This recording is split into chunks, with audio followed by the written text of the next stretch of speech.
Vous avez du talent, monsieur le ministre, et même, je dirais, vous êtes le meilleur des menteurs. Et toujours au nom de la vérité, sans doute avec le V majuscule. Et aujourd'hui, ce qu'on a sur les bancs du gouvernement, c'est le bal des faux culs. Vous valorisez le travail dans les mots, mais vous l'écrasez dans les faits. Quel est notre principe? C'est que les Français qui travaillent doivent pouvoir vivre de leur salaire. Qu'a dit le président Macron ce 14 juillet? La meilleure réponse au pouvoir d'achat, c'est le travail et le salaire. Et donc, dans un texte qui parle de pouvoir d'achat, dans un texte dont le premier chapitre s'intitule « Valorisation du travail et partage de la valeur ajoutée », on pouvait s'attendre à avoir quelque chose sur les salaires. Mais non, il n'y a rien sur les salaires. Quoi pour David Caris, 1 340 € après 13 ans d'ancienneté dans la logistique? Rien dans votre texte. Quoi pour Bertrand, chef d'équipe de nuit dans l'industrie agroalimentaire à 1 700 €? Rien pour son salaire dans votre texte. Quoi pour Natacha, manutentionnaire chez Amazon, 1 300 €, 40 km à l'aller, 40 km au retour? Rien pour son salaire dans votre texte. Eux, leur pouvoir d'achat va diminuer de 3, 4, 5, 6%.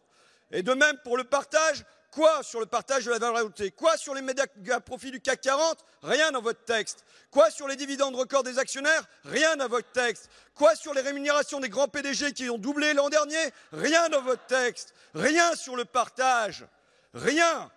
Vous nous invitez au compromis, pas au détriment des ressources publiques. On vous propose un compromis qui n'est pas au détriment des ressources publiques. Le SMIC à 1 500 € pour les caristes, pour les manutentionnaires, pour les camionneurs, pour tous les salariés du pays. Et l'indexation pour les travailleurs du bâtiment, de leur salaire sur l'inflation, de même pour l'industrie alimentaire, de même pour la petite enfance. Mais ces mesures, vous les refusez. Vous n'en entendez même pas parler parce que vous leur en lavez les mains. Vous jouez les Ponce Pilate en renvoyant ça à la négociation de branche. Mais la négociation de branche, ça fait 2 ans dans tous ces métiers-là qu'elle patine et que vous nous avez rien fait pour la faire avancer. Et vous savez qu'en renvoyant la négociation de branche, il n'y a rien qui ne se passera. Merci, rien. Monsieur Ruffin. Comment on fait nation? Comment on fait pour que la collectivité, tous les Français, ils avancent ensemble et pas qu'il y ait un bout qui progressent et les autres pas? Bref, comment on garde au cœur de notre triptyque républicain la question de l'égalité? Il y a déjà aujourd'hui 600 € de différence entre les salariés des grands groupes et ceux des PME. On sait que la prime Macron est une prime injuste. Pourquoi c'est une prime injuste? Parce que c'est une prime qui n'est pas versée à tout le monde à égalité.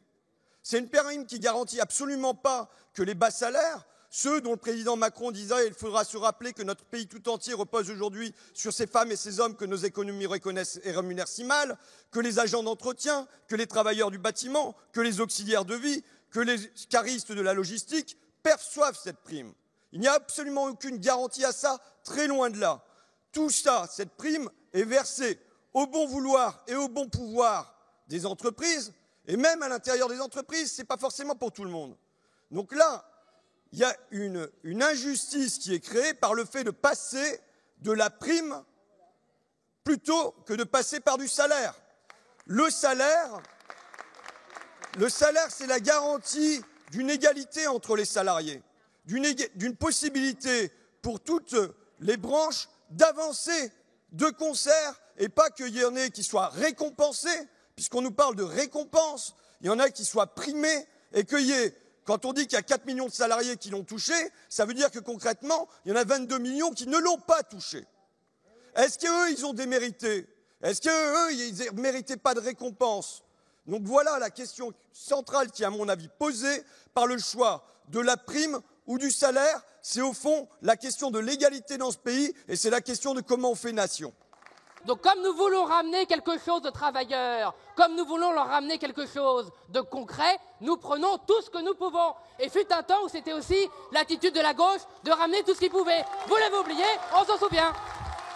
Nous prenons tout ce que nous pouvons, vous nous dites, Monsieur Tanguy. Mais en l'occurrence, il n'y a que du vent.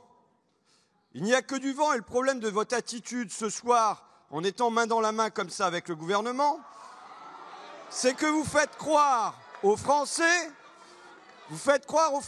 que ce vent va se transformer dans leur porte-monnaie en argent. Absolument pas. Pourquoi? On le redit, la prime moyenne qui a été versée aux Français a été de 500 €, alors que le plafond était de 2000 €. C'est pas en triplant le plafond et en le mettant à 6000 € que ça va produire quelque chose. Mais surtout, vous savez, je suis sans doute l'un des plus fervents lecteurs de Madame Le Pen et de votre groupe pour ce qui est des programmes. J'ai lu votre programme économique. Oui, vous pouvez applaudir. J'ai lu votre programme. Vous pouvez applaudir parce que ça réclame un certain effort.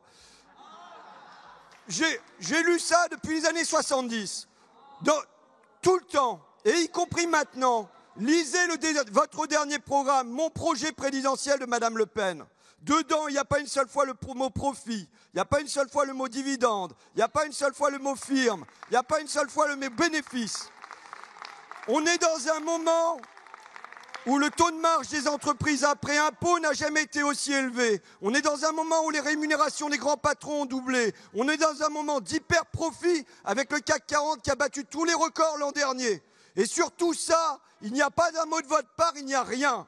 Le partage de la valeur, ça ne vous intéresse pas. Et voilà pourquoi nous pensons qu'il y a le moyen dans le pays, non pas de distribuer les aumônes à qui voudra bien le donner et le recevoir, mais simplement d'avoir un partage réel des fruits du travail dans ce pays. Et ça, vous ne luttez pas pour ça. Vous ne luttez pas pour que ces hyper-profits se transforment en modestes hausses de salaire pour les salaires des modestes. Enfin, quand j'entends qu'il faut entendre les TPE-PME, on les entend très bien.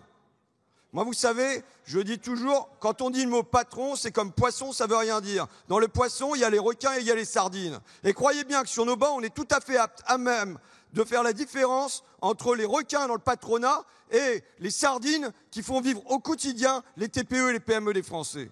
Et c'est justement pour ça, parce qu'aujourd'hui, qu'est-ce qui se passe dans le pays? Il se passe qu'on a une valeur ajoutée qui remonte des TPE-PME et qui est avalée, complètement avalée par les entreprises du CAC 40. Et c'est doublé d'une autre injustice, parce que non seulement on a un CAC 40 qui pompe toute la plus-value, mais en plus le CAC 40 refuse de payer ses impôts. On a un taux d'imposition sur les sociétés dans les TPE-PME qui est à 24,7%, alors que les entreprises du CAC 40, la majorité est sous les 4%. Et donc, voilà pourquoi, parce que nous sommes la voix des TPE-PME, parce que nous tenons compte, de cette inégalité. Voilà pourquoi nous réclamons qu'il y ait un fonds. Monsieur Ruffin, il faut conclure, s'il vous plaît. Je conclue. Voilà pourquoi nous réclamons qu'il y ait un fonds qui aille reprendre la valeur ajoutée qui est pompée par le CAC 40, que ça soit redonné aux TPE-PME pour avoir des mesures égalitaires pour tous les salariés. Merci, Monsieur Ruffin, merci. À ce point du débat, Madame la Présidente, chers collègues, je voudrais qu'on fasse un petit bilan sur votre sens du compromis. On vous a proposé de centrer cette prime sur les bas salaires. Votre réponse a été non. On vous a proposé de dire que ça n'allait pas aller pour les hauts salaires. Votre réponse a été non. On vous a proposé d'avoir une attention particulière aux femmes salariées. Votre réponse a été non. On vous a proposé d'encadrer cette prime de 1 à 12. Votre réponse a été non. On vous a proposé que ça ne soit pas pour les entreprises de plus de 1000 salariés, voire amendement de repli de la France insoumise, pas pour plus de 5000 salariés. Votre réponse a été non. Sachant que le mot concertation a été proposé à peu près 57 fois par Madame la Première ministre à la tribune, qu'il en a été de même pour le mot compromis qui s'est étalé dans toute la presse. Où est votre sens du compromis? Oui, pour dire à notre collègue que nous voterons en faveur de son amendement et que du côté des Corses, on se dit, bon, bah, finalement, il n'y a pas grand-chose dans le texte qui nous concerne. Du côté des Outre-mer, on se dit, mais il n'y a pas grand-chose pour nous. Je voudrais dire qu'en tant que député métropolitain, quand même, je l'ai dit à mon collègue Pierre Dharréville tout à l'heure, 2 fois 0, ça fait toujours 0. Et donc, même pour la métropole de toute façon, même pour les salariés qu'on rencontre dans notre coin, qui travaillent dans l'industrie agroalimentaire, qui sont chefs d'équipe, qui bossent la nuit, qui touchent 1 700 €, qui partiront pas en vacances cette année comme ils ne sont pas partis en vacances l'année dernière, comme ils ne sont pas partis en vacances l'année d'avant, c'est peut-être pas de l'ordre du tragique, mais il y a le sentiment d'une constante dégradation de ce qu'ils peuvent vivre, de leur petit plus. On partira pas à Walligator, ils me disent, donc un parc d'attractions en Lorraine, mais voilà ce qui est devenu l'ordinaire des gens. Et c'est vrai qu'on n'en trouve aucun écho. Je veux dire, C'est du bidon ce que vous nous proposez. Une prime Macron qui est touchée par 4 millions de salariés sur 27 millions de salariés et dont on va dire que le plafond il va doubler alors que de toute façon ce qui est versé aujourd'hui est 4 fois inférieur au plafond. Et on est supposé, on doit discuter dans ce cadre-là. Et dans ce cadre-là, de quoi on discute très concrètement? Moi, je discute de gens qui, chez moi, sont en train de siphonner le matin une de leurs bagnoles pour verser de l'essence dans la deuxième bagnole pour que les deux voitures puissent partir au boulot le matin. Voilà ce dont on parle. On parle d'agents d'entretien parce qu'on nous dit il y a un cavalier, on n'a pas pu le mettre, ça n'a pas été compté parce que ça n'est pas rentré parce que c'était les Outre-mer. On parle des agents d'entretien, on se demande comment on va pouvoir payer les agents d'entretien et faire qu'il ne soit pas que la sous-traitance signifie pas maltraitance. Et dans cette assemblée, aujourd'hui, on devrait bien savoir que sous-traitance et maltraitance riment. On demande à ce que les heures de travail des ouvriers de l'entretien soient surpayées quand ils travaillent tôt le matin et tard le soir. C'est un cavalier, ça ne peut pas rentrer dans le texte dont le titre est pouvoir d'achat. Je termine, Madame la Présidente. Je conclue, merci Madame la Présidente. Quand on demande à ce que les sous-traitants aient les mêmes avantages que les donneurs d'ordre, par exemple dans l'entretien, on nous répond que ce n'est pas possible dans un texte sur la valorisation du travail. Et moi, je suis un peu le mou du groupe. Quand j'ai vu arriver un texte de loi sur le pouvoir d'achat, j'ai dit aux copains, écoutez, voter contre ou s'abstenir, ça va quand même être compliqué. Moi, je vois les gens dans mon coin. Si on arrive à gratter quelque chose, on va le prendre. Et au fur et à mesure des échanges en commission et de ce qu'on entend là dans l'hémicycle, vraiment c'est du vide sur du vide sur du vide et ça n'apparaît que comme étant une grande tromperie. Donc on est amené à proposer des amendements d'hyper-repli. En voilà un qui pour moi relève du bon sens minimal et je ne doute pas qu'il en sera de même pour vous. Mais de quoi il s'agit? Il s'agit de se dire tout simplement qu'il ne peut pas y avoir d'exonération pour les entreprises qui ont des filiales dans les paradis fiscaux. Excellent. Quand on a Stellantis, ça change tout le temps de nom, c'est comme les marcheurs, Stellantis c'est Peugeot, hein, ça aime bien changer de nom. 14 milliards d'euros de bénéfices, mais qui se situe aux Pays-Bas, 0 impôt sur les sociétés. Est-ce que franchement, la prime Macron et les exonérations qui vont avec, ça va être pour Stellantis? Quand vous avez ST Microélectronique, 2 milliards d'euros de bénéfices, qui ne paye pas ses impôts en France, et Macron qui va encore verser des milliards la semaine dernière là-dessus. Est-ce qu'en plus, il va y avoir la prime Macron et des exonérations? Arcelor au Luxembourg, la fraude massive de McDonald's, General Electric, McKinsey, toutes ces boîtes qui ne payent pas d'impôts en France, qui pratiquent l'optimisation fiscale, comme on dit sur vos bancs, la fraude, comme on dit sur les nôtres.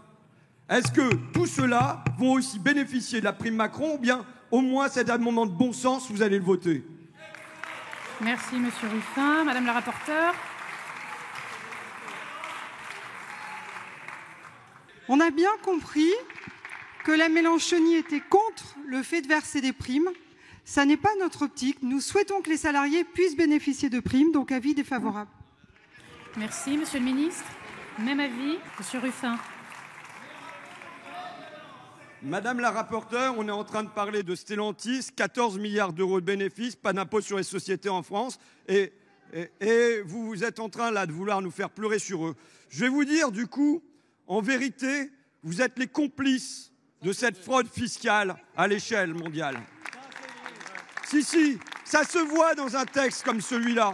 Vous ne défendez pas les intérêts de la France, vous défendez les intérêts des actionnaires, vous défendez les intérêts des patrons, vous défendez les intérêts des firmes. Voilà ce que vous faites tous les jours. Et je vais vous dire en quoi consiste votre âme et les PME, TPE.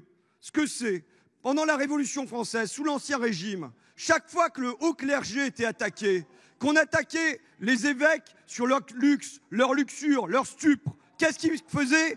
Ils se cachaient derrière le gentil petit curé de campagne, derrière le prêtre de la paroisse. Eh bien, c'est de la même manière dont vous utilisez les TPE, PME pour cacher le vice, le sucre, le luxe, la luxure des PDG des CAC 40, des firmes dont vous êtes les quotidiens protecteurs. Voilà Voilà ce que vous faites avec Macron depuis 5 ans. C'est votre rôle majeur dans le monde politique et dans le monde économique aujourd'hui, c'est d'être le protecteur de ces grands seigneurs qui sont en train de piller le pays et dont vous êtes les complices. Mon comportement dans cet hémicycle a toujours été que si jamais on peut gratter quelque chose, on le prend. S'il y a moyen de faire un petit pas, qu'on arrive à remplir un demi-caddie pour une auxiliaire de vie, on le prend. Le souci, là, aujourd'hui, c'est qu'il n'y a pas un petit pas, il n'y a pas un orteil, il y a du vent. Quelle est la mesure principale que vous nous avez proposée? C'est non pas le triplement de la prime Macron, comme vous nous l'avez répété en fake news, mais le triplement du plafond de la prime Macron. Ce qui signifie qu'aujourd'hui, 75% des ouvriers, des salariés n'ont pas touché la prime Macron, ils ne la toucheront pas.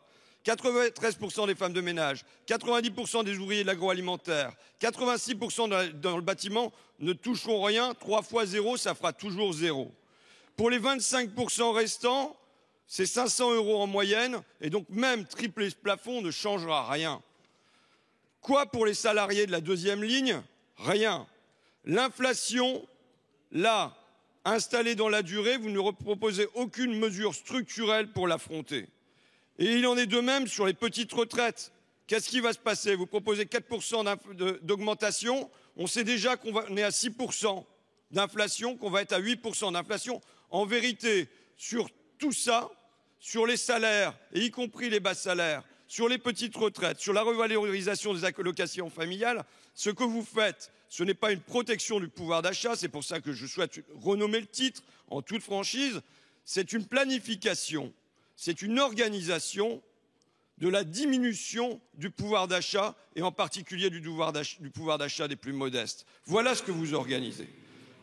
Et ça, dans un temps, vous savez qu'il y a une hyperinflation pour les plus riches de ce pays qui ne vous pose pas de souci. Donc, au moins, on ait la franchise de se dire ce qu'on fait ce soir.